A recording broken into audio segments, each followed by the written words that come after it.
What's up, parties and hardos? Big episode 50. What are you drinking over there? Is that a beer? You never know. You never know what it is. Might be a beer, might be apple juice. Who knows?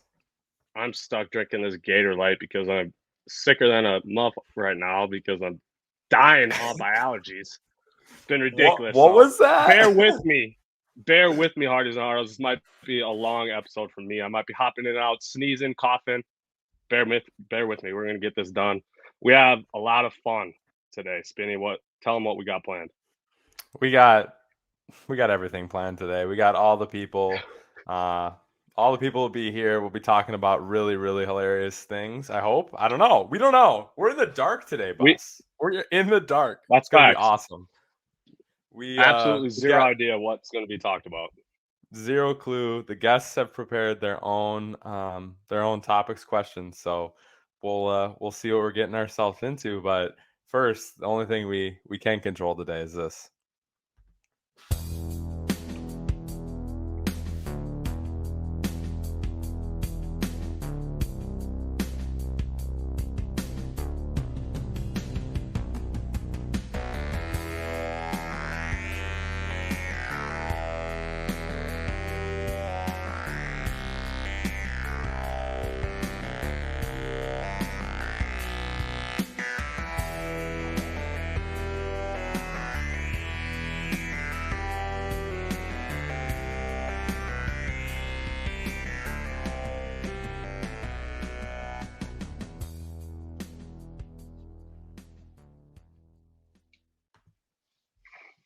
All right, Spinny. Who we got first? First, we got Brendan. Hey. It's apple juice, Brendan. Yes, it is. Carbonated. How we doing, boys? We're doing great. How are you doing is the real question. Oh, good. Coming at you live from the gutters of Minnesota, living life on the fringes, loving every minute of it. The gutters, huh? Yep. What are you in Winthrop or what? Nope, Fairfax. Winthrop? Oh, okay. I wouldn't live there. Man, I know you're all not throwing shots. I don't blame you hometown. for not living there. Crime rates up. Shots at Fetty's hometown instantly. I mean, it kind of is, I think, I feel like. But all right, Brendan, what are we going to talk about today, though? Okay, today we're going to revisit our discussion from last summer during the MLB trade deadline, Shohei Ohtani. So obviously what do we talk about? One, the most talked about player on the trading block this year, and I have a bold prediction. I don't think he'll be traded. And I have some pretty good reasons. So going back to last summer, I went into pretty good detail about why Shohei should have been traded at the 2022 deadline, because obviously what you're going to get for him for a year and a half of contract is a lot more than just half a season. So the Angels' major problem is that Art Moreno, the owner, is too involved with the operations of the team and doesn't know what he's doing. So how long has he been there? Can I ask you that? Do you know? Because they've obviously been kind of like a dumpster fire almost for how long now? I'm pretty sure he bought the team after they won that World Series early in the 2000s. Okay. And they've, sucked ever since. So 2003. So Brendan was correct, as no surprise. Did they win the World Series in 2002? I'm not sure, but 2003 is when the purchase was made. Okay.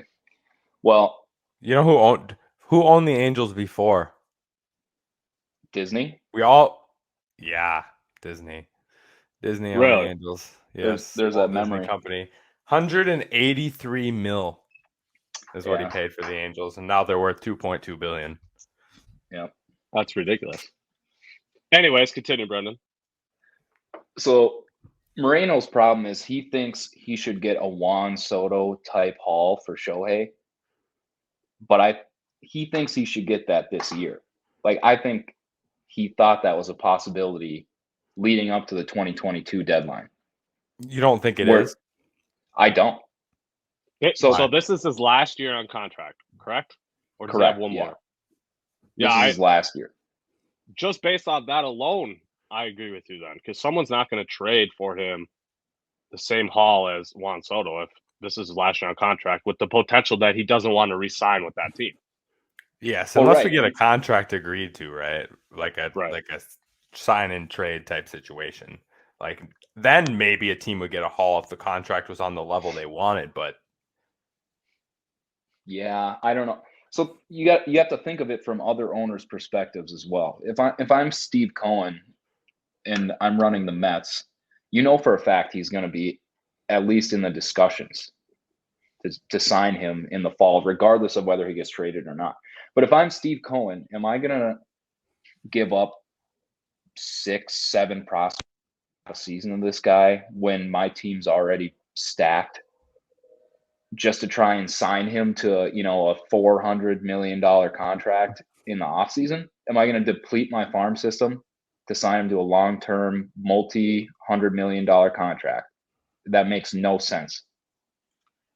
So if he does get traded, I feel like, well, first of all, the Padres farm system is completely depleted. So I feel like it won't be to the Padres. It won't be to the Mets or any of those big spenders like that. you I don't don't think think the it'll. Yankees are in? I could see the Yankees doing it just because I legitimately think Brian Cashman has no idea what he's doing. If you get fleeced by the Twins front office, there's some serious discussions that need to be had. We did fleece him. That was Yeah. incredible. Also, like the amount of money Shohei Ohtani would make in a New York Yankees uniform might be unbelievable Ridiculous. for a baseball Yeah. player. Like I would argue that it'd be just as much, if not more, if he played for the Mets. I think the Dodgers are probably going to make a huge contract offer in the fall. I wouldn't be surprised to see the Padres going in on him, because Shohei, one of the reasons he signed with the Angels was to be on the West Coast, so he could just take direct flights to Japan and not have to fly across the continental US. So one sneaky team with a good farm system on the West Coast that I could see jumping in and trading for Shohei, if the rest of their pitching staff, at least their core four, is healthy, is the Seattle Mariners. So you got Robbie Ray, Logan Gilbert, George Kirby, and then I'm spacing on one. Did you say Julio? No, he's talking about the pitchers. Oh, Yeah. pitchers. Yeah. Sorry. Just got traded last year from the Reds, Castillo. So if those four are healthy, the Mariners have a pretty healthy farm system. I could see them potentially making a trade so as long as like Art Moreno can get out of his own way, because I can see him being so stubborn and not getting the amount or quality of prospects that he wants, that he just doesn't trade him, or the deadline passes without anyone being able to I can see that. suit his demands. I'm seeing on this online article that the Mariners could offer him a $498 million deal for 12 years. That would be $41.5 million AAV. That is ridiculous. I mean, when you got Scherzer and Verlander making what is theirs, 36 and a third million per year, and all they do is pitch, and they're both, well, Verlander probably is 40 by now. This will be his age 40 season, and Scherzer's what, 38? So 43 million a year for a 31-year-old Shohei Ohtani is not out of the question. Let me give you these speculated demands of Shohei Ohtani. This is obviously just an article. This could be completely fake. Who knows? $500 million contract, a chance to win a World Series. He wants to go to contender, obviously, and the West Coast, and it also says preferably a Japanese influence. So, I mean, the Mariners would have that, obviously, with Ichiro. I guess I don't know about the other teams, but those are the speculated demands of Ohtani for a new contract. So, Brendan, with that being said, where is Shohei going to be next year then? What do you think? It's tough to say. I mean, that Japanese influence thing, like how much do you weigh that against the desire to win a World Series? What I think, obviously the World Series thing takes precedence, and at we talked about this last time I was on, but that desire to play somewhere with a Japanese influence, that just sounds like a journalist thing to me. If I'm the greatest Yeah, I agree. athlete that baseball's ever seen, I want to make my own legacy somewhere else. You know, obviously Shohei's got great respect for Ichiro. Like there's photos of them meeting when they played in Seattle, but I don't know. I just don't think that when you're that caliber of an athlete, that riding the coattails of someone else in your culture's success is that big of a influence, if that makes sense. No, I agree. Shohei has the tools to make an impact no matter where he goes. I do think it'll be a West Coast team. Like I said, if he does get traded, I think it'll be to the Seattle Mariners. If he doesn't get traded, it's kind of a toss-up where he gets signed. I could see the Padres just continually spending money. It seems they have no issue with that. I think it'll be a West Coast team that he signs with. Padres, Dodgers, or Mariners.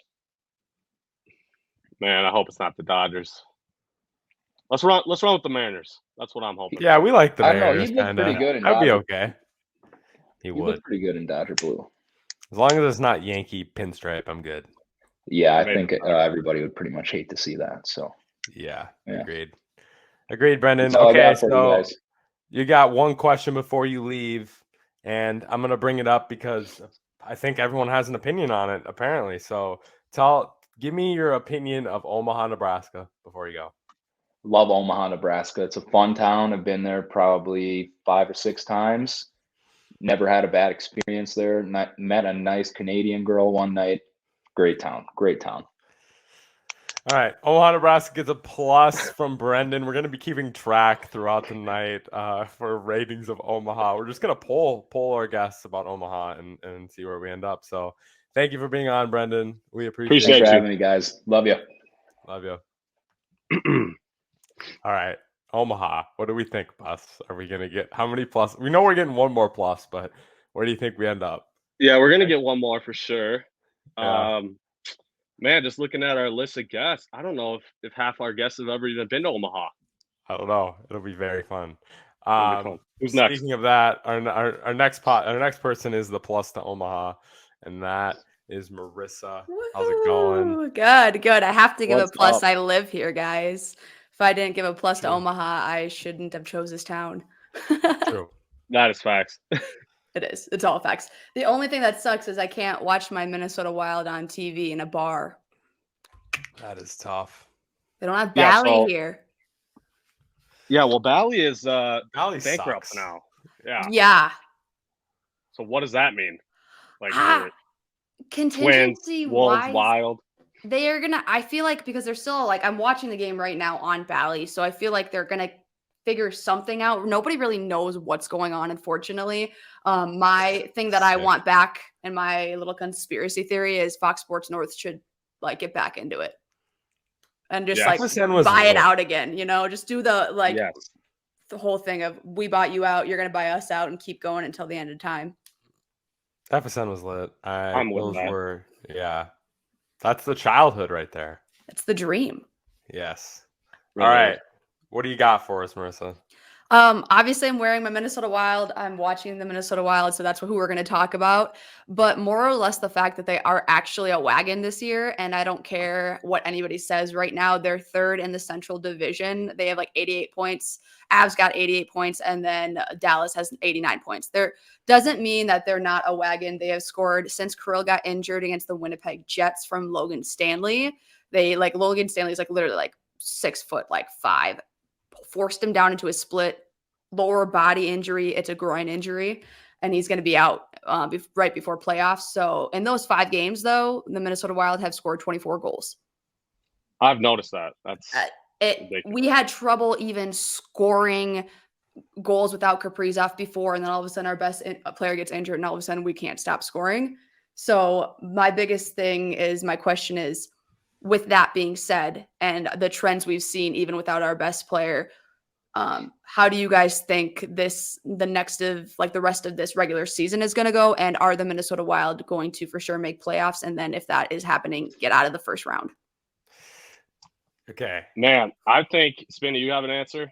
Or Yeah, like, I have a little bit of an answer here. We did some hockey research a little bit today because Good. I wanted to slightly at least know what I was talking about in this segment. So we're pretty much in, right? I mean, the odds of Winnipeg catching us is not super high, right? Am I correct? They're behind us, but they're a couple points behind us. So the one that we Yeah. mainly have to worry about is like catching Avs and catching Yeah. Dallas. So keeping up with them. Yeah. Yeah. So my question is, I don't love the first round matchup with Colorado. So if we can get the 1 seed in our division, I think we got a chance to get out of the first round. But if we end up where we are right now, or we have to play at Dallas, like if we're on the road against Dallas or Colorado, I think it's a first round loss. I just don't have faith. My Minnesota sports fan. I'm in I've agreement seen there. too many things, and I've seen too many losses to teams like the Blues in the playoffs that have just made me over it. It's pain. Yeah, it's pain, right? It's It is straight pain. It's straight pain. Well, and it is funny because that's the biggest thing, like especially with playing devil's advocate, right? If you get Avalanche, if you get the Dallas Stars, we've been facing off with them back and forth. So we've gone to shootouts, like 3 or 4 shootouts, I want to say, with the Dallas Stars, which is unbelievable. So it shows that we can keep up with them. And if it goes to that point, obviously that's with Kirill. And then I guess the biggest thing too is with Avalanche, we've beaten them, they've beaten us. So I'm just really hopeful because I think out of all the teams, we've beaten all of them. Like we beat the Jets, we've beaten Dallas, we have beaten, the Avalanche. So I think it's really hopeful for us. But I guess the biggest thing too, I want to touch on, it's hockey, but it's not. Did you guys see the news that just broke today on the NHL? No, what No. happened? So jerseys, like worn jerseys, right, by the guys are sponsored by Adidas for hockey. But a news just broke that Fanatics is now taking over and will be doing that Really? for them for the next 10 years. 10 years. That's big. So Fanatics it's the with jersey. the Yes, score. that's well. The Wow. biggest thing, I think, the thing what makes a lot of people. So there's this like meme. Do you know like the 4 dragons and like 3 of them are tough and then one's just stupid? Yeah. It's like people are going MLB Nike, NBA Nike, NFL Nike, and then NHL Fanatics. So Yeah, that's what I was thinking there too. So the hockey community is super upset because on 5 cases I know, there have been horrible things that have gone on. So like a Jets hat, the symbol is upside down, right? They get a Jack Hughes jersey, 86 on the back, 13 on both of these. Kaprizov's name was spelled wrong. Spurgeon's name was Spurgino. Oh my God. So yeah. It's like the DH Gate style jerseys at Lululemon. DH Gate? Oh my God. The NHL can get out of its own way with this crap. Like who is in marketing and public relations in the NHL? That's who I want to know. Because I get it's hard to sell to the whole country given the history of the sport and the regionality of fans. I was gonna say they're like you can't even really watch it on national TV. Hockey. Other than TNT. We got some TNT night hockey during the week this year. Yeah, so basically it's really up in the air on when TNT gets it or NHL Networks gets it or Bally Sports North. So if you're in Bally, you're gonna watch that, right? And you can't watch on ESPN because there's usually blackouts unless it's on TNT. So for me, in my situation in Omaha, I can't watch it at the bars, but I have ESPN Plus, so the blackout areas won't affect me because I can watch it now. Yeah, that's what sucks is I have ESPN Plus, so I would get a lot of the Wild games if they weren't blacked out. Yeah, it's literally that's so ridiculous to me. It's stupid. I get it's a money thing, but you're just not going to show the game. I don't know. That just doesn't make any sense to me. How are you gonna expand the popularity of NHL if you're not even showing the games? That's the biggest thing. Well, and also when ESPN Plus does cover those games, everyone just hates on them, shits on them. If I'm going to be real with you, the broadcasts are terrible. It's literally everyone just shit. They're terrible. It's everyone's on Twitter because I'm huge on Minnesota Wild Twitter, and everyone's like, yeah, oh, we've got ESPN Plus tonight. I want to off myself. What is it? Just bad announcing or what? It's just bad reporting. It's bad announcing. I mean, everyone never who's not a huge hockey fan, like, and into hockey will watch it and be like, this is great. Anybody who's big into it knows that there's just a lot of mess ups. It's not as good. ESPN Plus has been trying, and ESPN has been trying to be that hockey, kind of grow into that. Yeah. And they don't know anything. Like, there was it's just so hard because, like, what's his name? Steven, big Dallas Cowboy guy, knows Stephen basketball. Smith? Yes, Stephen yes. Smith. It was him and then a guy and another girl, and they were basically, I think it's a basketball show, and they were trying to talk hockey. And then the girl was like, "Oh, like who has a good chance of winning in like the New York regions or like the New York State?" And they're like, "Oh, the Rangers." Like, the one guy is like, "Oh, I'm just to choose the Rangers." Like, Patrick Kane, good for that. That he know that. And then the girl's like, "You can't. No, the Rangers don't count." And it's like, what? The Rangers don't count? The Rangers just got Patrick Kane, and it could be a front running into coming back into and going to the playoffs. What do you mean the Rangers don't count? So that's what a lot of people say is like ESPN Plus doesn't care about hockey, so they don't give a shit. I don't even know anything about hockey, but I've watched some games on ESPN Plus, and I know that is just shitty. It's Like, horrible. It's terrible. It is terrible. Yeah. Thank It's you for making horrible. us talk hockey. You're welcome. I don't watch hockey games, so I don't feel comfortable talking about it. You without need a to guest watch more. because- Anybody of the I know. viewers, if you ever want to follow me at Marissa Voss, I tweet all day, every day. You can learn anything about Minnesota Wild hockey. You'll just have to realize that I will also talk about my favorite player in existence, Connor Dewar. It's fine. And you guys don't know who that is, but No, I actually don't. I know. Spinny might, I just know from your Twitter. yeah, That's how I know about him. Yeah. That's the only reason I know about him. No cap. So literally before we go, small story. I was on a Wild Takes podcast for 10K Takes, which is their like a media company in Minnesota. And I said Connor Dewar was the hottest guy in the Minnesota Wild. And now that has become my personality. He is my favorite player. Yes. But now everyone's like taking pictures of him and sending them to me, like tagging me every time we get a goal. Like, they're like, "Oh, shoot your shot." Like, they're in love. So I just want to you better apologize shoot to your Connor shot. Dewar. You better shoot your shot. Yes. That is funny. All right. Well, thank you for the hockey talk. And again, before we go, we got Omaha, Nebraska opinion. I love it. It's only like 2 hours away from Sioux Falls. It's a little bit of away from like maybe like a 4-hour drive from Cato. But like, if you're ever like thinking about coming, I would highly recommend it. People think Nebraska, they're thinking nothing. There's actually a lot to do here. Music scene's great. So, and then always come for College World Series. It's a 10-day bender. 10-day bender. 10-day bender. Man, I couldn't survive that. Yeah, no, me either. I'm gonna die. Let's get it. Well, thank you for the hockey education, and thanks for being on. We appreciate you. Thank you guys. Roll Wild. Roll Wild. Roll I don't know. Wild. Skull I don't know. Wild. Skull Skull Wild. Wild. Skull Wild. Yeah. All right. We needed some hockey. I've been told multiple times by people that we need to talk about hockey more, so I'm glad we could get hockey on the pod a little bit. Absolutely. All right. Who's next? Our resident college football guy, the guy that goes to more CFB college Mike? football games around the country than I know. CFB Mike is on. Let's go. Back on the What's up, pod. boys? What's up, my guy? Oh man, I mean, hey, Man. it's pretty quiet time of year for college football, It but it's kind of when my favorite two things collide between college football and the NFL. You get the college players going to NFL teams. Got the draft coming up in just over a month, so I'm pretty jacked up for that right now. I am. So yeah, are you saying we're going to talk about the NFL draft then? Yes, sir.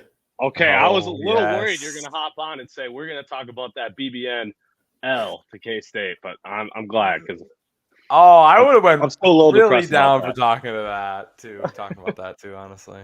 Oh no, I'm over that. I already flushed that one. We're on to next year. Facts. Kansas flushed my bracket too, so it's tough. Yeah, no, it is. It is rough. Yeah, I think it's just a weird off season already in the NFL, especially for the Vikings. You know, we're used to them kind of having a stacked roster, whether they play up to it or not. And I don't know. I don't know what's going on in the mind of Quezzy right now, but it's just a lot of subtraction, a little bit of addition. I still feel like we're not quite there. So the draft will be really interesting for the Vikings. So I guess my first question for you guys is, with the 23rd pick, or if it's the 23rd pick, who are the Vikings going to take in the first round? Well, Ooh. yeah. I'm glad you said if it's 23rd pick, because knowing the Vikings, even though we switched GMs, we saw it last year, pretty good chance we're probably going to trade back once again. I hope we don't do that. Spinny and I, we've talked about this a lot, actually. I think we're in the same boat. I want to see a receiver taken. I want to see one of those dudes, if they're available, Jordan Addison, Jackson Smith, I don't care who it is, one of those top dogs, they're still available. I want them. Spinny? Yeah, I mean, on our way to early pod, I had Jordan Addison. Actually, turns out he's kind of falling right now. Not a guy I would. He's a guy I wouldn't mind if we stayed where we were. But yeah, I don't know. What are my other options for taking? Corner? I don't necessarily think we need another one. Pass rush, I guess. But I don't know. That's the weird right? thing right now. Is like, what about DN, man? Like I know we have Zadarius Smith. Doesn't seem like he's going to stick around for whatever reason. That's so weird. Like we're just bailing, but not. Probably the biggest hole that we have yet to fill is Dalvin Tomlinson leaving. I mean, he was probably he's that big interior. Yeah. So that's where my answer to this question is, if Kalijah Cansey is out there, the D tackle from Pitt at 23, if you're going to pick there, I think that's got to be the pick. But what makes it so hard, like you two said, is wide receivers. Like there's a lot of frisky wide receivers that are projected to be there around that, whether it's Zay Flowers from Boston College, you had Jordan Addison from USC. Some people even have Jackson Smith and Jigba still out there at 23. So that would shock me. That one would shock me. Yeah. Mm-hmm. Quentin Johnston, that was who Kuiper had the Vikings taken in his mock draft today.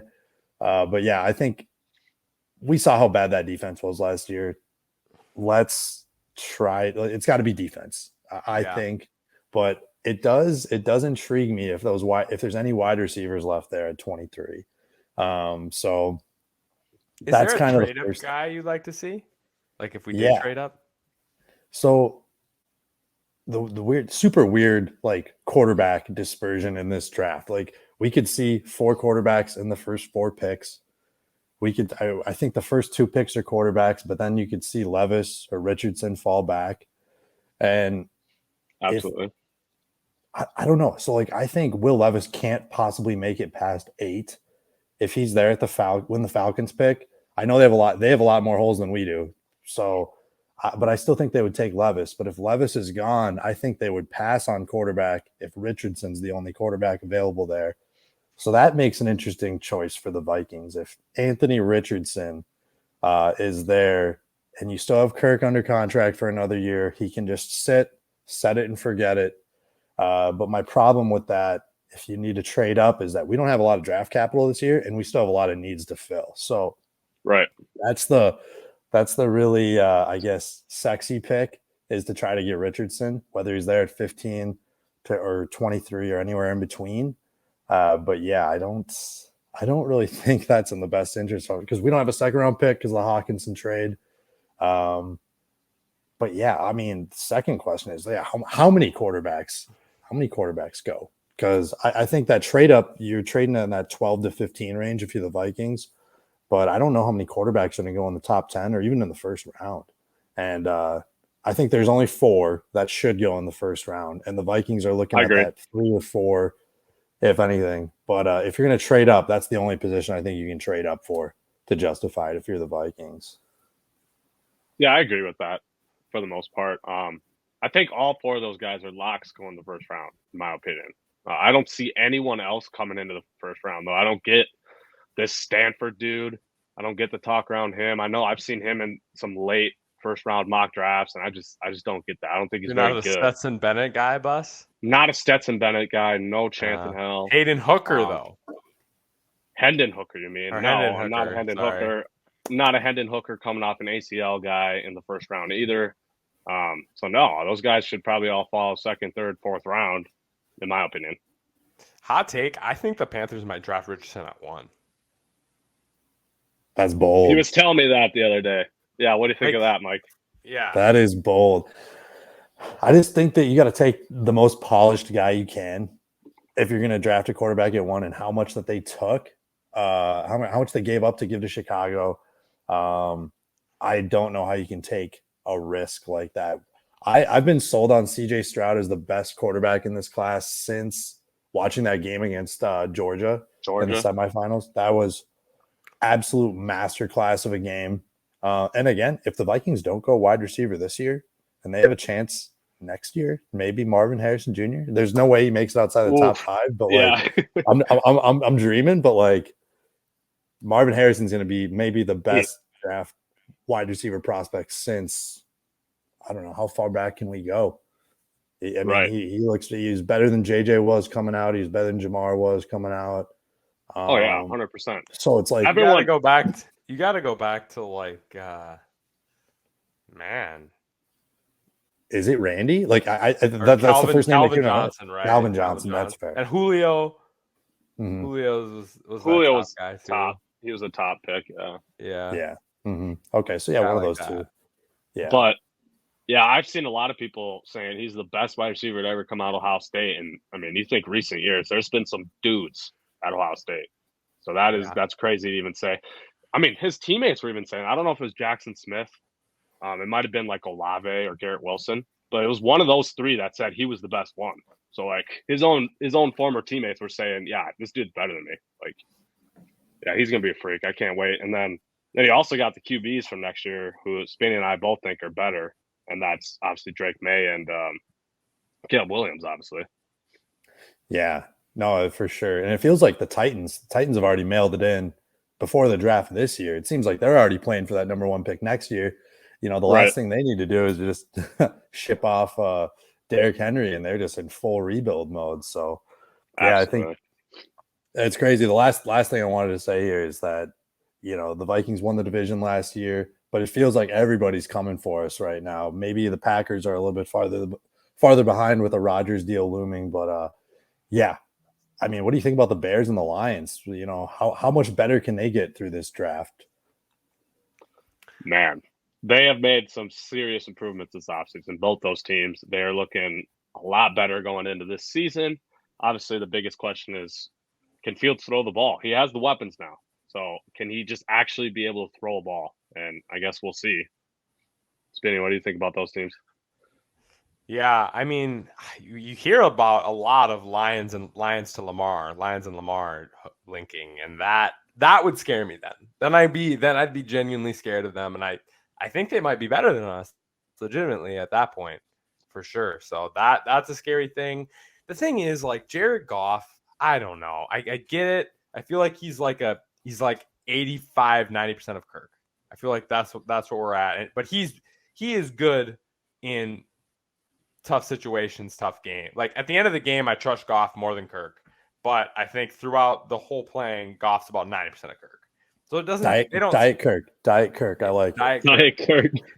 They don't scare me too much for that reason. Bears, I feel like they're still a year out. Their defense has so many holes. Honestly, if Jordan Love is productive, the Packers scare me the most. Like, their defense, I think, could be good. Defense, yeah. Their defense, I think, could be good, and like the Jones-Dillon running game is going to be good. I think if they can, like, run that more Shanahan-y style running attack offense, and then have Love be athletic and throw the ball deep. If he's able to do those two things, the Packers kind of scare me. Yeah, that's true. I don't know. I think that they still don't have enough wide receiver talent. I think Aaron Rodgers covered up a lot of those holes. You lose Lazard, and now it's just Christian Watson. So how many strides can he make to really grow there? But at the end of the day, I still think the Lions are the Lions until they prove me different. Yeah, the Bears, they had so much cap room. They made all these moves. Getting DJ Moore is probably the best move of the offseason to this point right now. They absolutely. I mean, he's Like, what is Carolina doing on that? Yeah, trade? that was Like, brutal. But he's already holy- the third best receiver in division, right? Yeah. Yeah. Well, JJ, yeah, you have him, Amon-Ra, Amon-Ra. Yeah. and then him. Yeah. Yeah. That's tough. So yeah, I don't know. It's like I said, a long way to go. But I just think that it's been so quiet. You know, it's been so quiet on the Vikings front that like something big is brewing. I can't put my finger on what it is. We still got Cook, so that Something's situation has to be coming. resolved. Yeah, I agree. So I yeah, I hope don't know. so. Can't put my finger on it right now, but yeah, only time will tell. So that's just building up my excitement coming up for the draft here. You know, just Yeah. over a month. All right, Mike. We got 1 minute to go. We got 2 questions though, so we got 30 seconds on one, 30 seconds on the other. First question is Lamar, dark horse to the Vikes. Would you trade Kirk for Lamar and sign him to a long-term deal? Absolutely, 1,000%. I couldn't agree more. Second question: have you been to Omaha, Nebraska? And if so, what is your opinion of it? I have not been to Omaha, Nebraska, and I cannot make a I guess valid opinion on it. But what I will say is that Nebraska is flat nothingness, and I hate the Nebraska Cornhuskers who are just up the road in Lincoln. Row the boat. We So agree. you're gonna thumbs down. Thumbs down. I'm gonna give it a thumbs up. Hey, I haven't heard good things about the College World Series. Cool. Yeah. Not gonna be a total hater. But all right. Well, yeah. we're in. We like it. Oh my I God. needed to vote on my side, so I'm gonna take whatever I can get. Thank you for being on, Mike. We love you and appreciate you. Got it, guys. Later. Appreciate you, my guy. Wow, that was an interesting question, though, Spinny, that you just posed at the end. Not the Omaha one, but the other one. Yeah. Did you do that on Yeah. purpose? Because I kind of No, know maybe what this next guy wants to talk about. I didn't know that this is what this guy wanted to talk about. I just So have been hearing that. let's get him on. Let's get him Let's on. get him on. Chase Boys, it. how's it Let's get going? him on. It's going This good. was no cap your topic. It was honestly What? bear with me. I was gonna talk about the Timberwolves, but Okay. I've been seeing a couple tweets Bearing that the got me lead. flustered. Classic Chase. Bearing the Got me lead. flustered, and I'm glad you brought it up right before me because I wanted to talk about it. All right. What So we I got guess on the Wolves skis. no, I'm gonna skip the Wolves. I changed my mind. I just want to talk straight about to Lamar. We'll get the Wolves in at the end. straight to this. If we have time, we'll get to the Wolves. All right. So I think obviously you guys have been seeing the rumors circulating around that the Minnesota Vikings are a dark horse for Lamar Jackson. I guess my thoughts on this are obviously Lamar is a great quarterback. He's won a MVP. He's probably one of the better winning quarterbacks in the NFL based off record. I think I saw today that he was like 50 or 60 wins and like 14 losses. He's not your traditional quarterback, obviously. I think we all know that. I guess my frustration that I get whenever I see all these people just hooting and hollering about going after him is like, you guys, I see you guys every single week on social media, Vikings fans. This is at you complaining about Kirk Cousins' contract and how big it is and how it limits our ability to get pieces around him and all this. And then you guys want to go get an injury-prone quarterback who's going to be paid way more money than Kirk Cousins, way more, and limit our pieces even more. So if we weren't able to put the pieces around Kirk, how are you guarantee we're going to put them around Lamar? Obviously, running quarterbacks are kind of the trend nowadays. They're way harder to game plan for. I think they do a lot of things that sometimes the numbers guys don't keep track of. But yeah, I guess I would just like to hear you guys' opinion on it. I would obviously, if it happens, I would root for it. I'm always going to root for my players.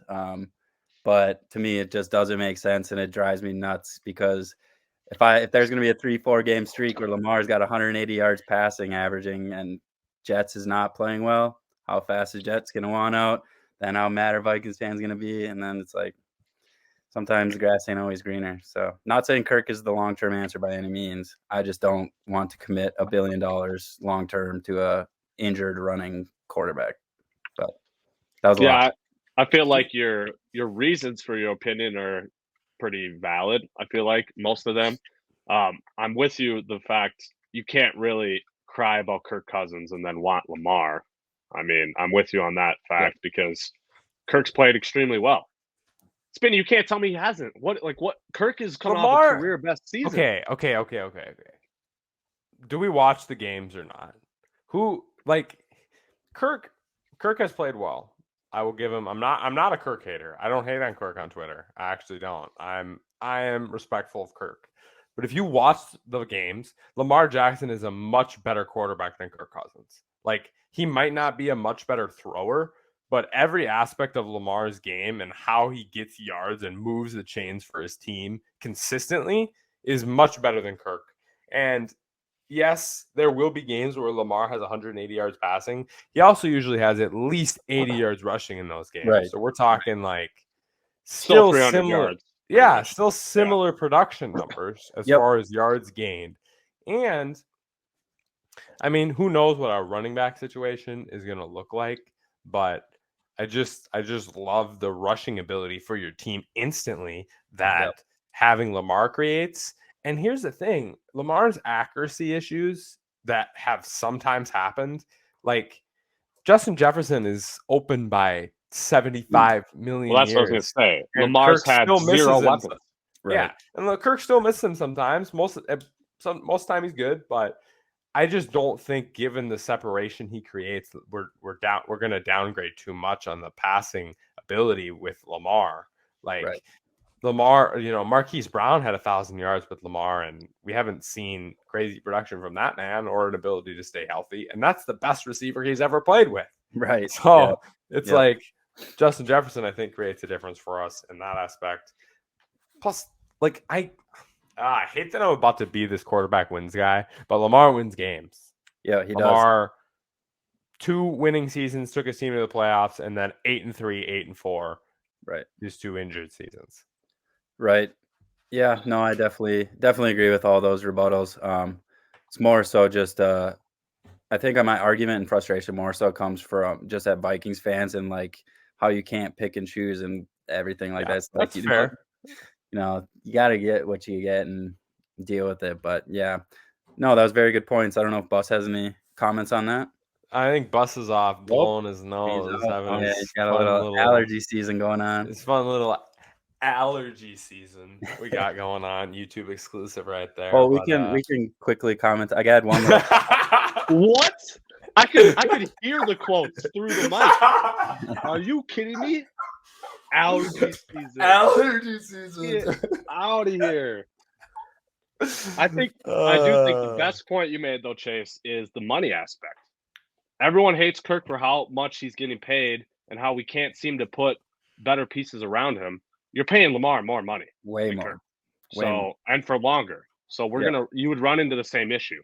Yep. Now at the end of the day, I'm still gonna side with Spinny. I'd rather have Lamar than Kirk Cousins. At the end of the day, I'm taking an MVP winner who's 26 years old over a 33-year-old who's proven he has. I shouldn't say, maybe there's still a window for Kirk to win, but he's essentially proven he's not going to win a Super Bowl or anything really in the playoffs. Yeah, Kirk is. Not saying Lamar has done that, but Lamar is at least younger and has more time to prove that. So, and I don't know, it's tough.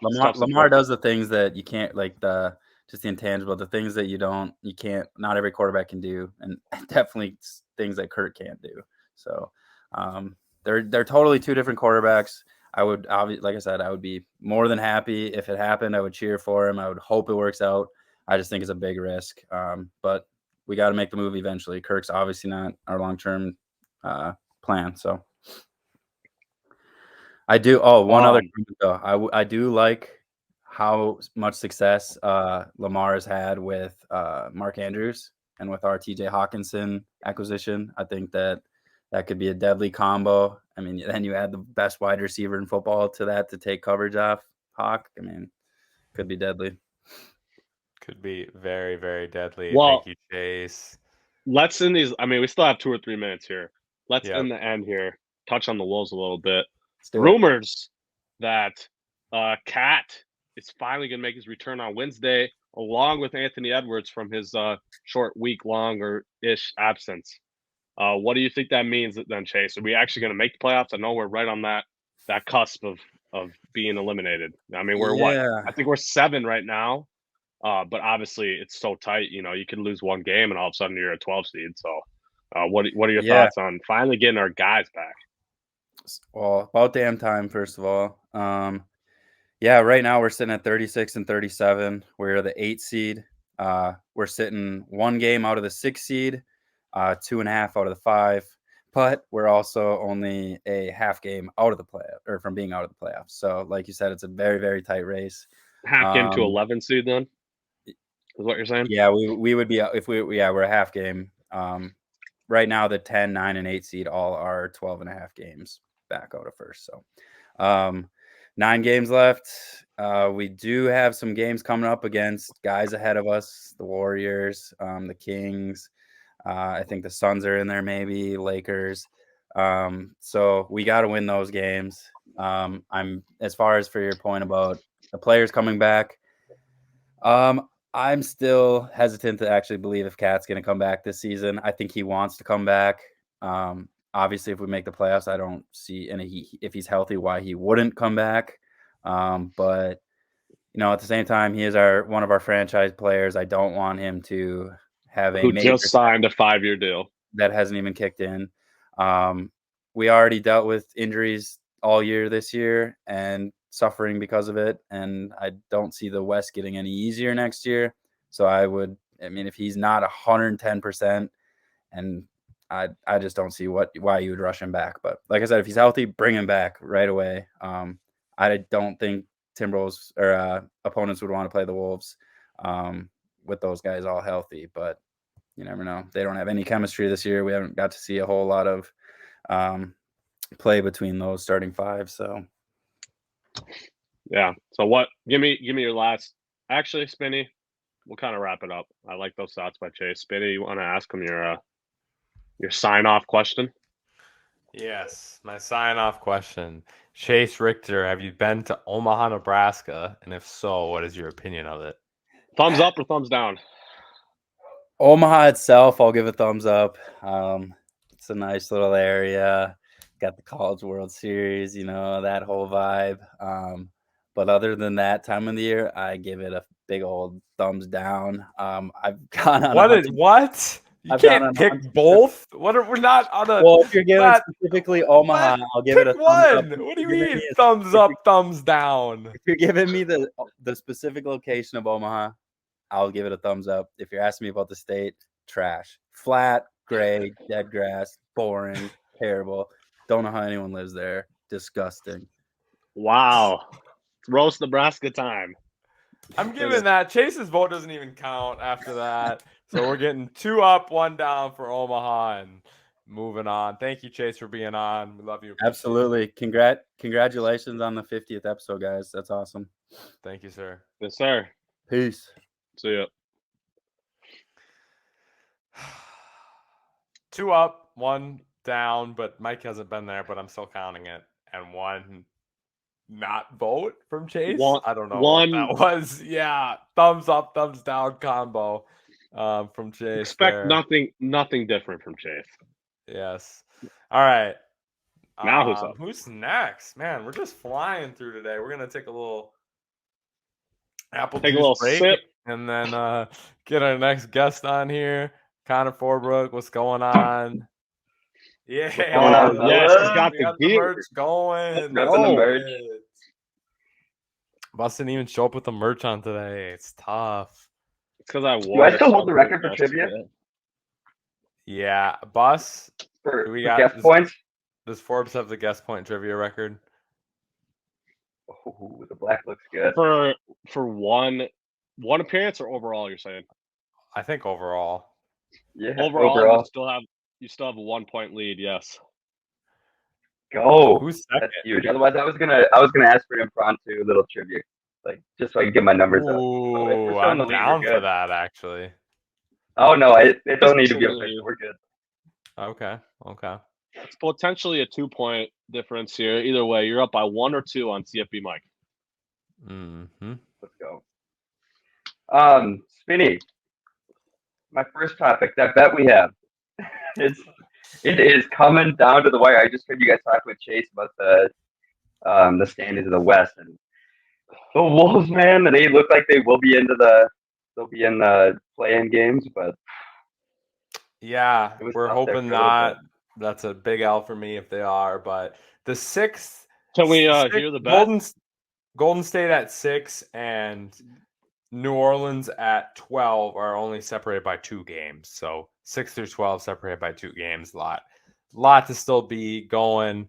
Connor and I bet if the Lakers were in the top 4 in the West, I would win. Or the Lakers, geez, the Wolves. If the Minnesota Timberwolves were in the top 4 in the West, I win. If they were the 5 or the 6 seed, it was a draw. And if they were in the play-in, Connor won. So, Exactly. yep. So if they miss the playoffs, I guess it's also a draw.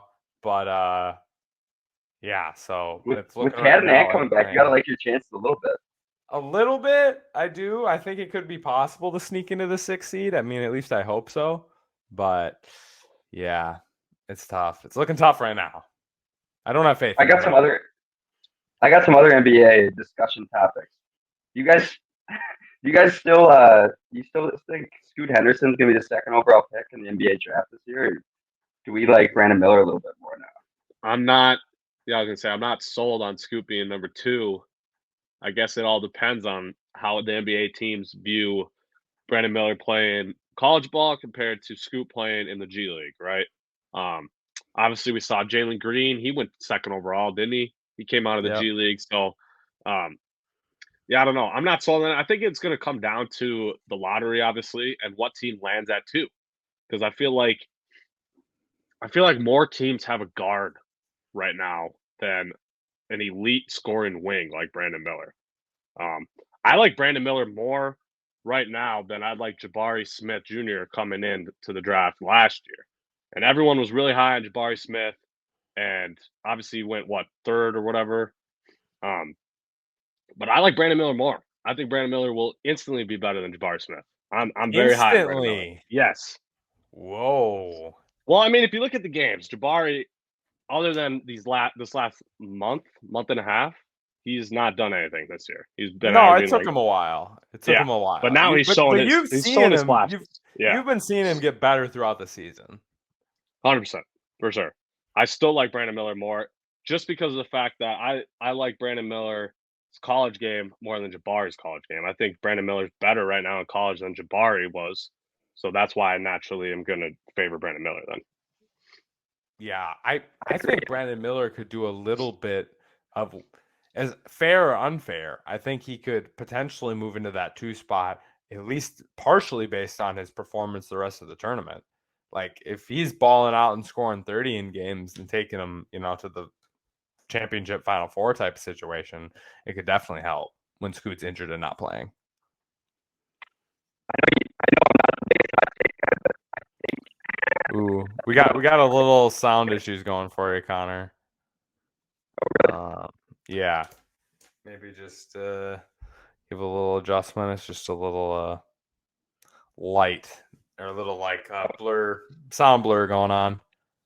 Oh, no. Still hearing it. Bus, are you hearing it? Yep. Well, Connor takes on his sound situations. We'll keep expanding on this topic. So, do you have Scoot injury concerns now, Bus, or not? So he's hurt right now. Yeah. Oh, I actually never saw that. I think he's shut down for the rest of the. It might not have been that big of an injury, but let me make sure I'm more not like talking. Okay, here we go. Butt here. Well, last update. You sound better nasal now. Fracture, concussion. Oh, concussion. Okay, never mind. He broke his nose and had a concussion. Concussion following a nasal fracture. Yep. So never mind. They're just shutting him down to be safe on that one. Yeah, and it also says that the Ignite's not gonna make the playoffs for the G League anyway. So it's like, you know what I mean? It's kind of like, well, we might as well just set him now at this point. No, he is gonna be a monster. I'm not saying he's not. I could actually just see Brandon Miller going ahead of him. I could see that. But Henderson's giving me Derrick Rose, Russell Westbrook type vibes for sure. You back with us, Forbes? Yeah, no, I was gonna say my hot take is I'm gonna play my flag, and I think I would take Brandon Miller over Wemby. I think he's gonna have the better career, and we're gonna start that right now. Yeah, we are gonna start that right now. I'm planting my flag. Boss loves to hear that too. I know Forbes just dropping a bomb right now, saying I know you guys don't like better than Wemby. That was a hot one though. Wemby, I don't know. I mean, there's obviously injury concerns a little, but I believe in Wemby. Wemby believe. I believed in Chet too, and how are we looking on that one? So take my word for what it is, but I think Wemby's going to be the best. Those big guys just give me a little hesitation, unfortunately, but he obviously looks like he's going to be a stud. So that's fair. All right. My last NBA one. Do you guys have an MVP pick? Your mic is doing it again, brother. Yeah, it's time to just cut him off. All right, we're off of that. There we go. Now we can hear you great. Oh, do you guys have an MVP pick for the NBA? Oh, Voss is going to get hot about this one. Not and why do we have Joel why do we have an offensive player of the year? Okay, so here's classic Spinny. In 1 week span, changing his opinion. We just had an NBA awards prediction like 2 weeks ago, and this kid says Jokic. It's changed. The last 2 weeks has changed my opinion. I will admit, though, Jokic is doing all of what he's doing on a 27% usage rate, where Embiid's is 37 and Giannis's is 39. So when we're talking about statistics as well, we're also talking about Jokic doing all this while having the ball in his hands much less than the other two. And if Embiid, obviously the Sixers have been winning a lot recently, so they could end up still finishing better than the Nuggets.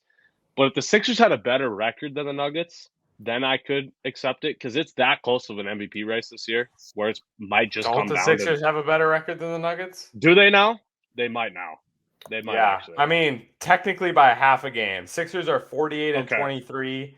Nuggets are 48 and 24. So then I am going to be more prone to listening to an Embiid argument here as the season winds down. But like Denver has not been. Sorry, go ahead. They've been losing. They've been losing. They've been struggling, and Jokic for the most part has had really good games. So I don't want to take that away from him. It's not necessarily his fault that they're losing. But yeah, there's definitely not a good trend for Jokic to be falling down. Their team, I should say, falling down the ladder while Embiid is projecting up. I mean, we've seen this how many times where this late season surge essentially decides the award winner. I mean, we see this all the time. MVP can change real quick. What do you think? You got a pick over there? Question Master? I would say I lean Embiid right now. But I also there's got to be an offensive player of the year award because I think if you're looking at Jokic, if you're looking at his stats, this is the reason we need an offensive player of the year. Because sometimes the MVP, I think, goes to the wrong guy just because you're looking at offensive, the analytics statistics, and when you're looking at who's the most dominant player this year, I think it probably is Embiid, and why I think he probably should be the MVP. Yeah, I mean, he's a center has not averaged per game what he has since literally Shaq. So it's never happened before, right? Pretty much. So you got to give him a little history bias based on that too. I feel like. Well, and the argument we make for Jokic, what else can he do? He's countering all these arguments. Yeah. Well, what else can Embiid do? Yeah. How many second and third place finishes do we have for him too in the MVP? Yeah, so. All right, Connor. I think it's that time, right? Or are we at time? I don't know. I lost track a little bit on this one, but I'm gonna ask it anyway. My two questions. First one, would you trade Kirk and sign Lamar to a long-term deal if you were Kawisi? 200 mil guaranteed. 200 mil guaranteed. 200 mil for 4 years. We're talking 5 years, 250, but 200 guaranteed. Sure. I think it's so much harder to get better at QB that I think Lamar's a better QB, and I think you would have to do it. But a higher cap situation would look horrible. But a Lamar, TJ Hawkins, and Justin Jefferson offense. Yeah. That's looking good. We got a pro. We like it. Second question, and more importantly, have you been to Omaha, Nebraska? And if so, what is your opinion of it? I've never been to Omaha. They got the College World Series, and I know they have an amazing zoo. That's the only two things I know about it. And I don't know. That's pretty good. That's two pretty good things to me. So I'd have to give 2 thumbs up. All right. Okay. If we counted Mike's, we got to count Forbes. So we got three up and 1 down for Omaha. Lastly, and the 50-50 chasing. And a chase vote. Lastly, I just want to say congrats to you guys for 50 episodes, and obviously much more. You guys do way more content than just those 50 episodes. And then, I love listening to you guys every week and can't wait for episode 100. So keep grinding, you guys. Yeah. Yes, sir. We appreciate you. Nutty. We appreciate you and all your support. One of the most regular listeners we got. So always much appreciated for that. Peace and love, fellas. Peace and love. Peace out, my guy. Guess by guess, this is getting great.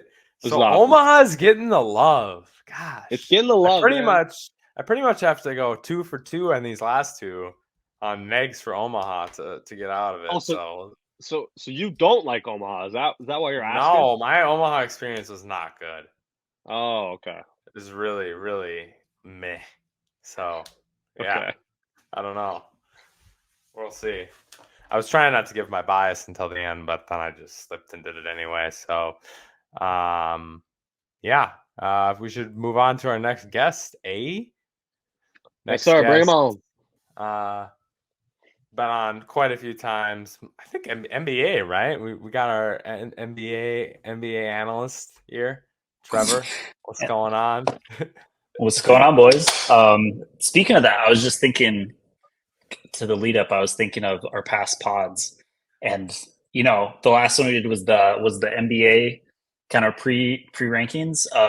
We had a lot that was really bad. Don't get me wrong. Yeah, we did. Bus with the Wolves 1 seed, not aging great. But we were all on Sacramento being good. So shout out there. And we all light the damn beam. Light the damn beam. Yeah, light the exactly. I think we nailed the East, like the top 3 East. That wasn't like too hard. And then we also said the Lakers probably were going to make the playoffs. So, a little clap for that. We did okay. We did okay. Yeah, we did okay. Yeah, the Wolves 1 seed was a little extra though. I don't think I had them as 1 seed. I had them. I think it was up there. 2 or 3, but I had them as Western Conference champs. Yeah, that's what it was. You're right. Yeah. Well, hey, still could happen. It could. I just think it's funny that Spinny's out here always throwing shade at my boy Jokic when he picked the Nuggets to win the West preseason. That's true. And they're gonna. But preseason, no, they're not. You actually think that, Trevor? I think they're gonna get I think more so than ever, the 1 seed's just going to be like you're essentially going to get to the Western Conference Finals, unless Golden State takes that 8th seed in the play-in, because then who knows? You don't really want to play them. But I think if you get the 1 seed, you get an easy matchup 8, and then second round you have Mavs. I don't know. I don't know who's going to fall in that 4-5. I hope it's the Lakers so they can kick the crap out of the Nuggets in the first round. I still if they made it, would you want to play them? I wouldn't want to play them. I'm taking if it's 1-8 Lakers Nuggets, I am taking the Lakers 100%. Yeah, 100%. I don't know. It's only been 2 years, but people forget that if AD doesn't get hurt in the 21 first round, they probably beat the Suns. The year the Suns go to the finals, that was the last time we saw a healthy Lakers, which that's a big if. But if they're both, if LeBron and AD are playing. We don't have Russell Westbrook. We have D'Lo, who's been productive for them, Malik Beasley, and Jared Vanderbilt, who's just turned into Gary Payton with the Lakers, apparently. Just can guard everyone all the time. So I just think their roster's better on top of that. I do want to touch on one thing you said, though. You actually think the Golden State Warriors have a legitimate chance to win the championship? They're a contender, in your opinion. Well, you can't say they're not. I mean, They're it's even not. like They're not. They are not. Things aren't looking good. Let's just put it this way: they have like the highest possible ceiling and the lowest possible floor, like of any team. They could not make the play-in or straight up lose the first game of the play-in, or I could see them like win in the championship. Like none of those would surprise me. It's 8-29 on the road. All I gotta say. Yeah, that's not good. That's not good. Their only road win in the last 2 months is against the Rockets. Yeah, and it also doesn't help that Jordan Poole. Yeah, and it doesn't help that Jordan Poole decided to go from being like, "Oh my God, is this guy Steph Curry?" to being like how he played at Michigan. It's just like that's not ideal. Smith. That's who he's looking like right now. His 3-point percentage is like 31%. Yeah, that's like J.R. Smith wasn't even that bad. Like that's like I don't even know. It's not great, but it's the West is wide open. I agree. You could tell me any of those teams make it. I just don't think you can go on the road in 4 straight series and win when you haven't won double-digit road games in the entire season. Yeah, and I think that's probably the thing. Like, it's crazy to think about since like this whole nucleus has gone on. Like, Steph has they've never lost since like what was it, the Clippers series in 2013. They haven't lost in a series that wasn't the finals. And that part of that is due to they've never been lower than like a 3 seed, right? So, they also but it's missed like the playoffs and lost in the play-in. So right, so that's where it's like if they make the playoffs, like just pen some of the finals. But no, I agree. They've never been like a low seed where they've have to kind of do the gauntlet. Yeah. So it doesn't bode well. But I still would not be. Steph scores 50 and they lose. That's never happened with them, ever. Yeah, it's kind of sad. He's honestly, this is like the best I've seen him in a long time. Or probably not the best, like 2016, but it's like my favorite, like most well-rounded Curry. This is the best since 2016, though. 100%. Yeah, totally. He is on a new level this year. And like the Wiggins thing too, that's if Wiggins doesn't come back, which Kerr and Curry in interviews have made it seem like there's a chance he doesn't play at all the rest of the season. Like if he doesn't play, I really think they have no chance at all. No, I will say, yeah, if he doesn't play, no chance. Like 0. He was like legitimately the second best player on the team in the finals. Which is crazy. But which is it is crazy because it hurts you as a Wolves guy. It just tells you though, like he was never getting to that point with us. Like there was no chance of him ever getting to that point. So he needed the teammates. He needed the front office. He needed the culture. Yes. Yeah. No, they're new. That's why they're like new San Antonio, right? Where it's like, how many years did players burn out? Like Boris Diaw, like terrible, goes to Spurs. All of a sudden, it's like, is this guy going to win Finals MVP? Right? Literally. It's just that's what a good culture does, and that's kind of why Minnesota sports, right? Yeah. It's sad. Yeah, but before my time's up, the other besides NBA, the thing we always talk about, unfortunately, is the Chargers. Chargers, you guys never got to take a victory lap because I think you guys even felt too bad for me. Even though I said don't feel bad for me, I knew it was coming. But if you guys like want to stomp on their grave or optimistic, maybe explain why Kellen Moore is just going to save the franchise. That was incredible. I don't know why Cowboys are firing Kellen Moore. Less than 24 hours later, we're signing them. The Chargers are signing them. If they let Kellen Moore do what he did in Dallas, Justin Herbert and that Dallas offense we've seen in the last 2 years, and like if Keenan Allen can stay healthy, he plays that CeeDee Lamb role that goes across this deep crosser routes, and then you have Mike Williams playing the way better Cooper Gallup role, and Herbert's obviously a way different league of quarterback than Dak.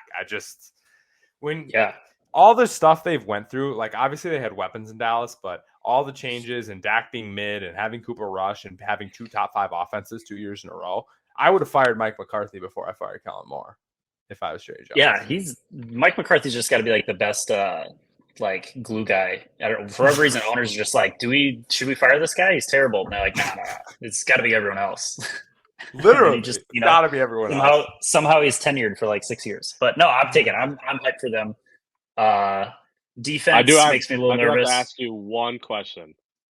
Mhm. Austin Eckler situation. Ooh. How do you feel about that? I don't know. I don't know. I thought they had it locked down. And I still really if you watch, unfortunately, like I did, you watch all their games, really the stats and fantasy stuff pop out. But he is if he's not going, the offense is not going. It's instantly if the offense is going to be good if he's there. So I don't know. They need I get the Herbo contracts coming up and it's going to be fat, but it's I don't know. They need to get something in their long term, but then it's you don't want to pay the running back. But I don't know. He's too versatile that I think you can't look at him like a normal running back. You can't look at him like Zeke in Dallas. I think he just does too much. I agree with that statement. Yeah, it's hard to overpay a running back when you can get them in the third round and they can be amazing in the first year. So Yeah, that's and honestly, the franchise doesn't have a great track record of literally anything. But for whatever reason, they do stumble into these running backs left and right. True. So it won't be the worst thing. But I don't know. I think he's not going to want to, but a short contract, something. I don't know. Just a 2-year window. Oh, that's all we need. Literally, yeah. I mean, you're also in the toughest division in football, I would say. So that always pretty much there. And it's not great. Do you have the worst coach in the division? If you would have asked me 3 weeks ago, I would have said yes. But then Josh McDaniels decided to keep doing his Josh McDaniels thing. So I think agree. because he's in there. Yeah, because he's in there, no. But it's not great. The Sean Payton thing is either going to be backfire. Sorry, go ahead. Just not. No, I was going to say, as long as Sean Payton doesn't come to kind of backfire us and be amazing, I'm cool with it. But yeah, Josh isn't great. Him and Jimmy G though, gang's back together. Well, why are you getting rid of Derek Carr to get Jimmy G? That makes no sense. They're the same at best, and at what my opinion is, Carr's way better than him, and for sure he's more durable than him. Jimmy G gets hurt every 72 seconds. So I just do not get that. If they were going to get a rookie or a young quarterback, then I would have got it. But what are we doing? It's the Spider-Man meme right now. That's what Derek Carr and Jimmy G are. And if not worse, because I agree with you. At least Carr has shown through multiple coaches, he's still productive. Yeah. But Jimmy G has literally looked terrible. He's looked good, but I think it's known now. It's all propped up by Shanahan. So if you take him out of there, what actually is it? Those are the two places we've seen him. Come on. I mean, are we counting the 4-game run? I mean, it did get him the initial contract, but still. It did. Best 4 games ever. And even in that, and then in the Deflategate thing, he plays 2 games and then gets hurt because the percent has to play. It's not good. I don't know. It's not good. I'm glad they're in there, so we can't be the biggest laughing stock in the AFC West. We luckily kind of skated by Denver being a beyond dumpster fire, and then the Raiders also being terrible. What was your old offensive coordinator's name? The last one before year? More. Yeah. Joe Lombardi.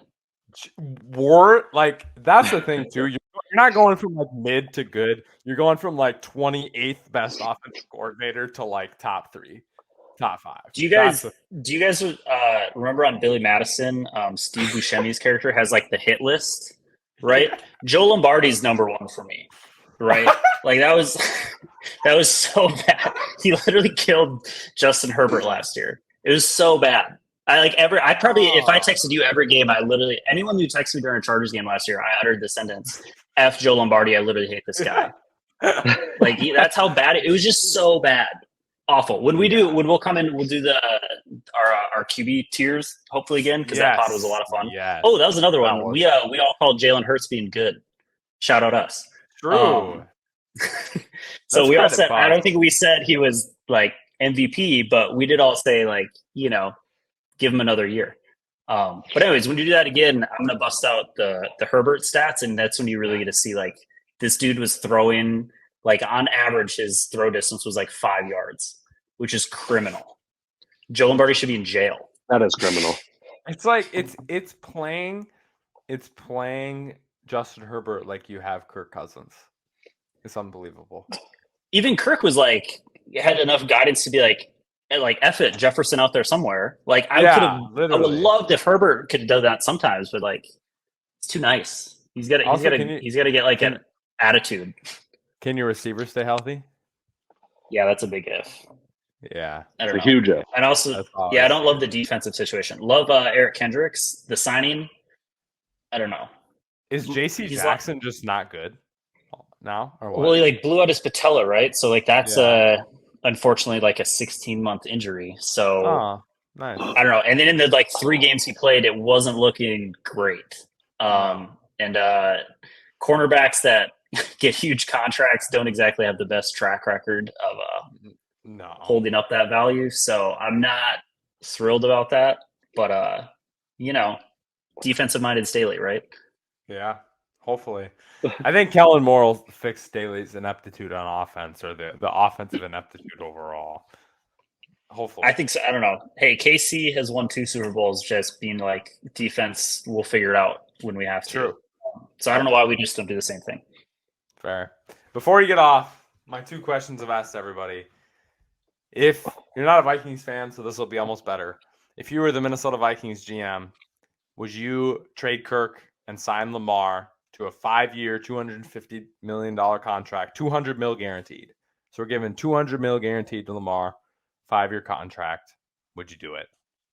Is that what he wants? Is the 5 years? I think he just wants more guaranteed money than Kyler. Like if you throw the Deshaun contract outright, Kyler got $190 guaranteed, and I think he just wants more than that. Yeah, it's justified. And honestly,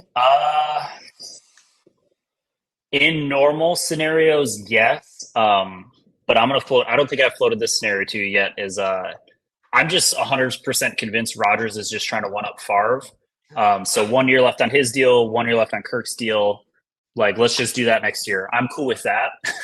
if Rodgers and Jefferson would be fun. I would love that. So awesome. It'd be, and the thing is like we've all hated Rodgers for years, but we're just gonna do the same thing with Favre. Where as soon as he was a Viking, it was like you're my favorite player of all time.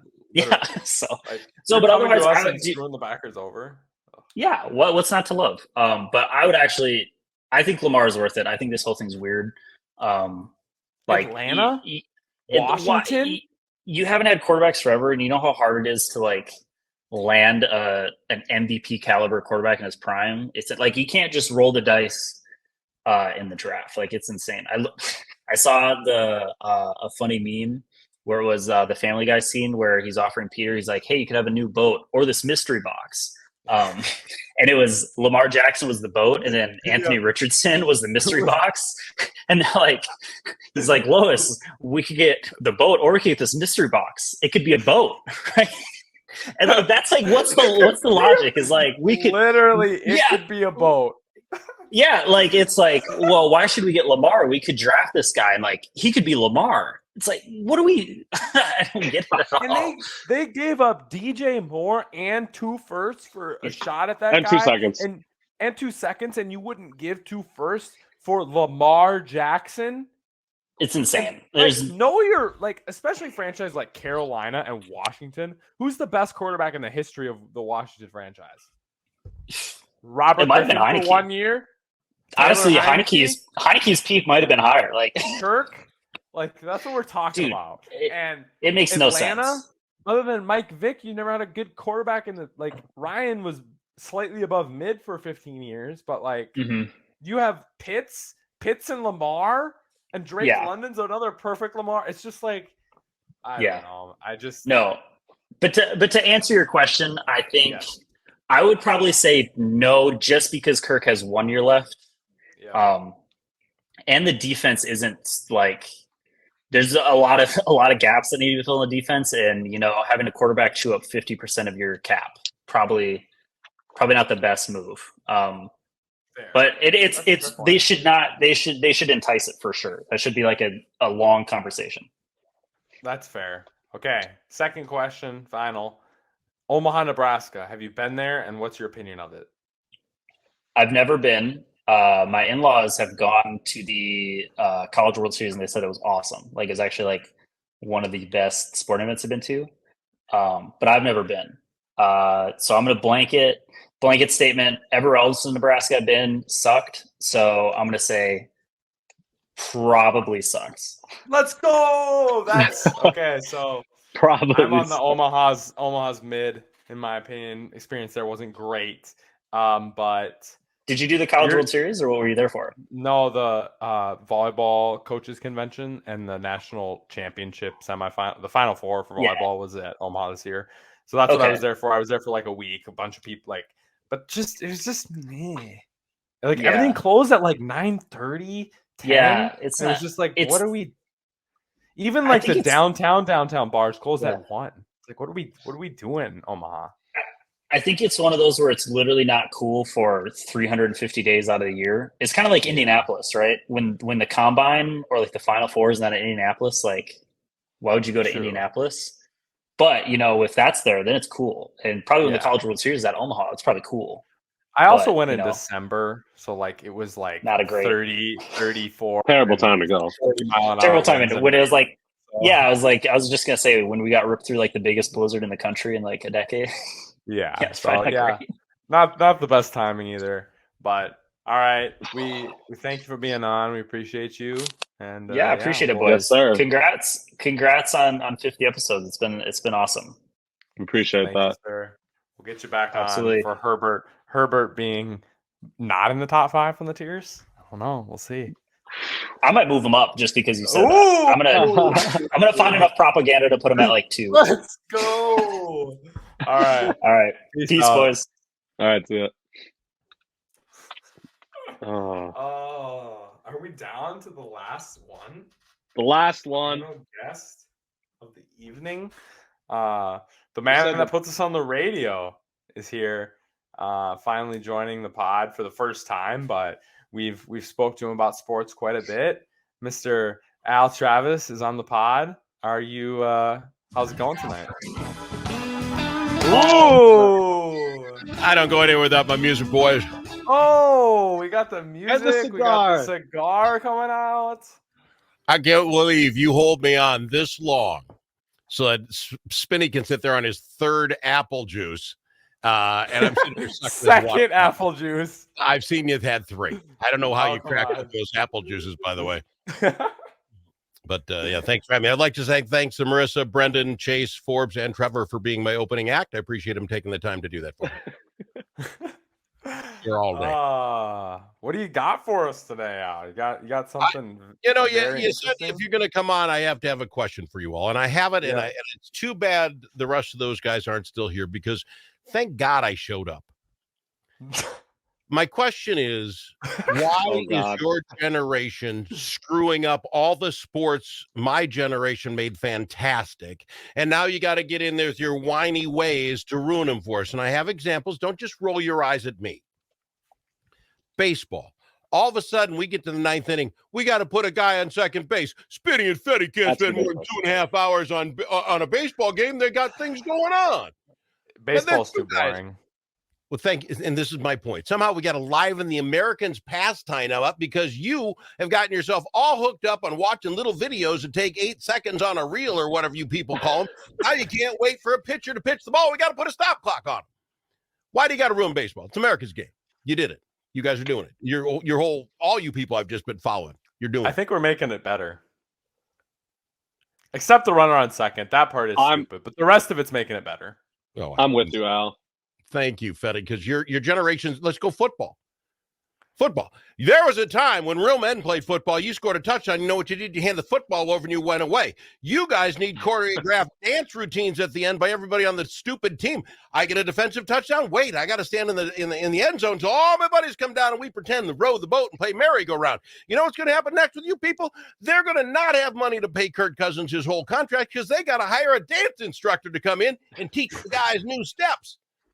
You're ruining football, people. Okay, come on, Al. The touchdown celebrations are amazing.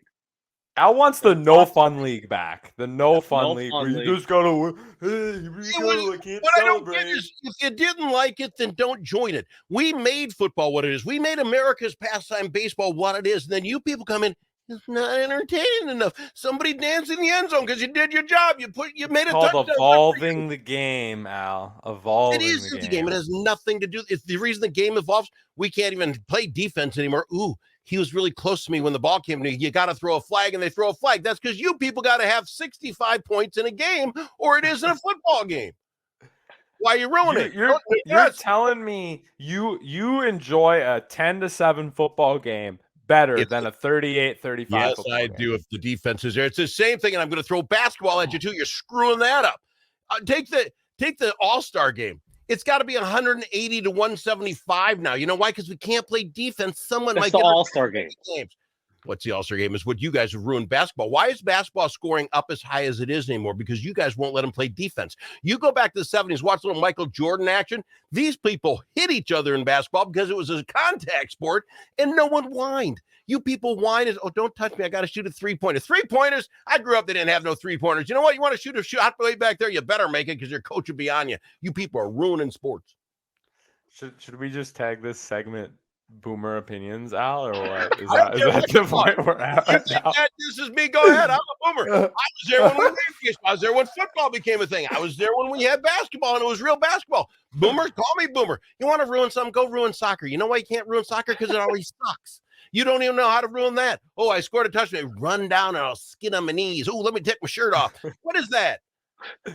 It's the stupidest thing ever. You guys. Okay, so Al's anti-celebration. Anti-celebration?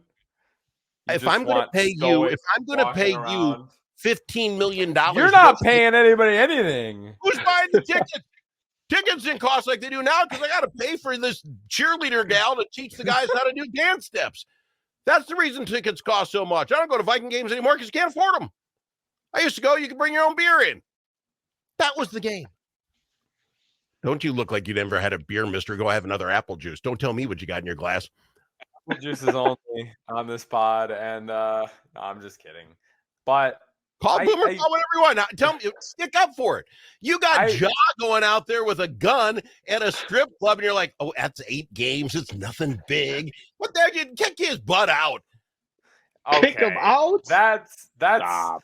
Wait, if the gun happened to we can go down that road of things they allowed players to do in the NBA and didn't suspend them.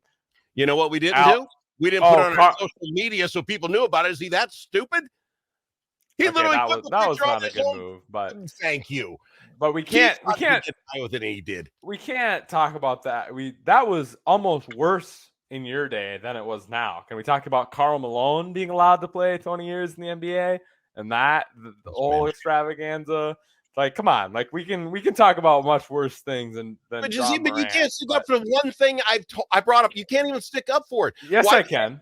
Go ahead, name one. Why are we celebrating in the end zone? What celebrations are fun? They get people in the game. They get people. They market the game. Come on, in the game. The waiting for you to row the boat as a team. That doesn't do crap. It's not football. But how does that affect the actual game, though? All the time it takes to cover it. It's these spoiled, rotten little kids that are in there. You tell me, Fetty, your basketball team, you're allowed to do all that crazy crap after making a bucket? Or does your coach say, hey, just sit on the bench, get in here? And no, you guys don't do that stuff. I bet you don't. Well, basketball's a little different than football, but yeah, okay. And college is a little different than pros as well, but I don't know. You don't get celebrations like your boys be celebrating when they're banging a tray in somebody's face. Come on, you got guys that talk on your team. Come on, yeah, but I think trash talk is now they're calling penalties for trash talk, and I think that's crap. I think these guys. Now you're pro trash talk now. That's amongst the players. Not you celebrating their heads. I know you're out there doing that for the crowd. You want to be in the game and get some guy's head get in their head. I'm all for it. That's basketball. I'm all for doing things for the crowd and getting the fans involved. I think that's amazing and super awesome part of the game. And the cheerleaders no one watches, and then the little trained dog tricks at halftime. Get in the game that way. You don't need to do it in the basketball game. And let's even talk Disagree. Super Bowl halftime show. How about the Super Bowl halftime show? We got to take time out, extra long halftime, because we got to get some artists that isn't even singing their own song. I got to pretend. You cannot be anti Super Bowl halftime. Yeah, there's no way you are anti Super Bowl halftime. I am anti Super Bowl. Stop it. The last one was a porn show. It. That's So, cap. last But year's also, the Super Bowl halftime show was created in your era, buddy. Let's not forget about that. we You act had- like the Super we Bowl had- halftime we show's had- been around for 10 years. The Super And Bowl's we had been around Elton for 50 John years. come out and sing a couple songs. Everybody knew, everybody loved it. We weren't gyrating. Everybody 600 loves people got me Rihanna, dancing too. around. Who? Who? Come on. More people watched this year's halftime show than they watched the game. Yeah, and that's That is what a fact. it should be about the football, but it's not. You people have ruined it. You proved my point. We got to Why does other people being interested for a different reason ruin it for you being interested for your reason? It's a football game. It's not a concert. It's Go an to your concert. event. I don't have to It's listen. an event. It's an event. It- It's an It's event. because you won't go or watch if they don't have dancing girls. It's Not fine. me, but some people. Don't you want to keep people interested, keep the game going, keep the game afloat and You don't keep flourishing? the game going by making halftime 10 minutes longer so you can get the production equipment out and the guys back off. Yeah, you do. I love just getting your goat at this point, Al. All right, You asked Al. the question, you didn't answer any of it. Fine. I did answer it. What are you talking about? You guys have ruined it. Why? Give me the answer. Why? We have not ruined it. We have evolved it, made it more involved for all the fans, let everybody get involved and be interested in the game that we all love, even if they're not interested for the same reasons as us. Having more people interested in the game is good. On the show from now on, we're calling the Spinny. When the guy goes to second base, I'm going to call him Spinny. The Spinny guy got What? on second base, and so we're going to call him the Spinny. I said I didn't even like that rule. Yeah, but it's your old generation. You people do this. You can't blame that rule on my generation. You I can blame can. that You guys rule on can't. the It's Major the League hour Baseball gonna go. commissioner being a not Yeah. worthy He's commissioner. all upset. You Blame guys- this on Rob. Yeah, Rob Manfred is to blame for that. Yeah, because of you guys. You guys got to, I can't watch 3 hours. You get to 3 hours, you're going to get in charge of I can't see the dancing girls. Hey, Al, for the most part, I'm with you on the baseball. So you don't got to argue the baseball stuff. I'm not really a fan of a lot of the changes, but See, football All and right, Al. basketball, though, come on. Yeah, you'd be wrong. I'm I'm sorry. not. No, go ahead. Our two questions for everyone. Lamar Jackson, I saw you in the chat talking about that. We're trading Kirk. We're giving Lamar $200 million guaranteed over 5 years. Are you in or out? Not a chance in the world. Kirk's a perfectly fine quarterback. We get him an offensive line, we're fine. You save the money. Lamar isn't worth it. You know what? You put Lamar in, you don't have enough money to pay for an offensive line. He will be killed. Lamar doesn't need an offensive line. Oh, That good of a one. no. He needs a mid offensive line. No, yeah, no, not a chance. No way. No way. We're Oh, going all the Lamar. way with Kirk this year.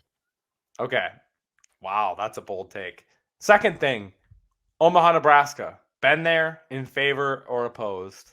I flew over. That was good enough for me. I believe Nebraska's motto is "Come see Nebraska." It just won't take you that long. So no, I'm a big thumbs down. No way. Thumbs down. Thumbs down. That's 3-3. And I'm going to break the tie with Wow. my thumbs down. That's a win for the thumbs down on Omaha. Sorry, Marissa and Brendan. That is Was my tough for vote counted? you. Oh, no, it wasn't. Yeah. No, What do you like about Nebraska? It's going to be The a thumb is- tie. The You're thumb gonna is make up it on a Omaha. tie? He's just doing that. Nah, Name yeah, something I'm fun about just you doing guys it. in that College World Series. 10 days. You got 365 in a year, and for 10 days you could put up with Omaha. And the other guy, what the other guy say? They have a zoo. Excuse me? Hey, it's a very good zoo. Because what? The animals are happy? What do you mean a very good? It's a zoo. That you should throw them out for being just a crazy comment. Well, they have something for 10 days in the whole year. Even people in Nebraska need more than that. Sorry. No, you're right. You're right. Thanks. Yeah, I was gonna say, I'm not actually giving you a thumbs up, man. I'm not making this a tie. Good. Oh, You're staring at me. Were you done? we What do may I have do? lost Spinny's audio or Yeah, something. my audio's sketching. I'm sorry, y'all. I'm getting the pre-played song playing in my audio. Now I can hear. There we go. Thank you for being on, Al. Thank you for roasting up, taking your 10 minutes to just roast my entire generation. And everyone in You the wanted pod. a question. I gave you a believe real that. question.